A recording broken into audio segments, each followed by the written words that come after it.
What's the real truth? Are there going to be foreclosures in San Diego in 2021? And as a buyer, should you wait?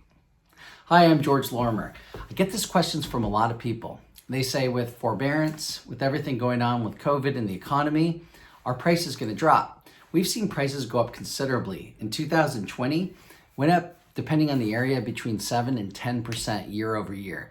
That's a huge gain.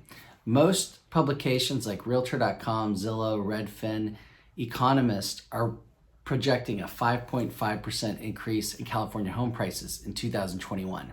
Now you may think, well, as a homeowner, there's no risk. The longer I hold it, the better off I'll be. Well, here's the risk. Prices have gone up. 2009-10 was the low of the market.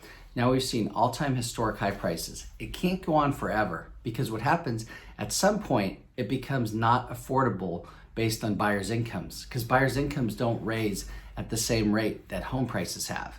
And the reason we've been able to continue on this appreciation is because the interest rates have dropped at the same time, the mortgage rates, and then number two, there's been such limited supply that if you want to buy a home, you have to pay what people are asking.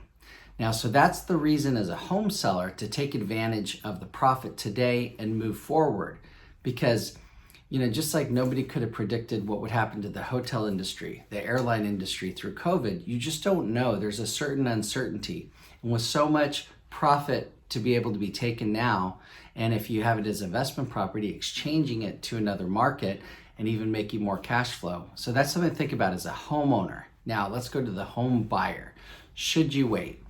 What we've noticed, the difference between today and between 2008, 9, and 10 is back in 2008, 9, and 10, people owed 100%.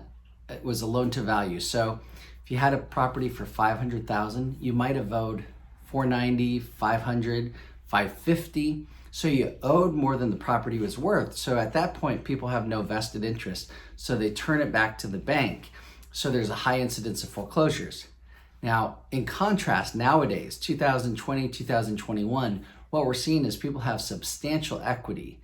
A lot of cases, it's $200,000 plus in equity. Well, nobody's going to walk from $200,000 plus.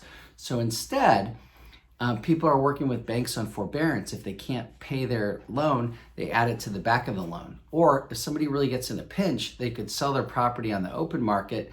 And if they have $200,000 equity, so if it's worth $500,000, but they only owe $300,000, maybe they take $480,000 instead of $500,000, and they still make $180,000. So we don't see that same chance of foreclosure happening because people have so much equity, they're not going to walk from the property. So if I can help you, if you're thinking of buying or selling in the near future, if you want some advice on your property, reach out to me, George Lorimer, 619-846-1244, or visit me online at georgelorimer.com. And our blog has updated 3 to 4 times a week. Thank you.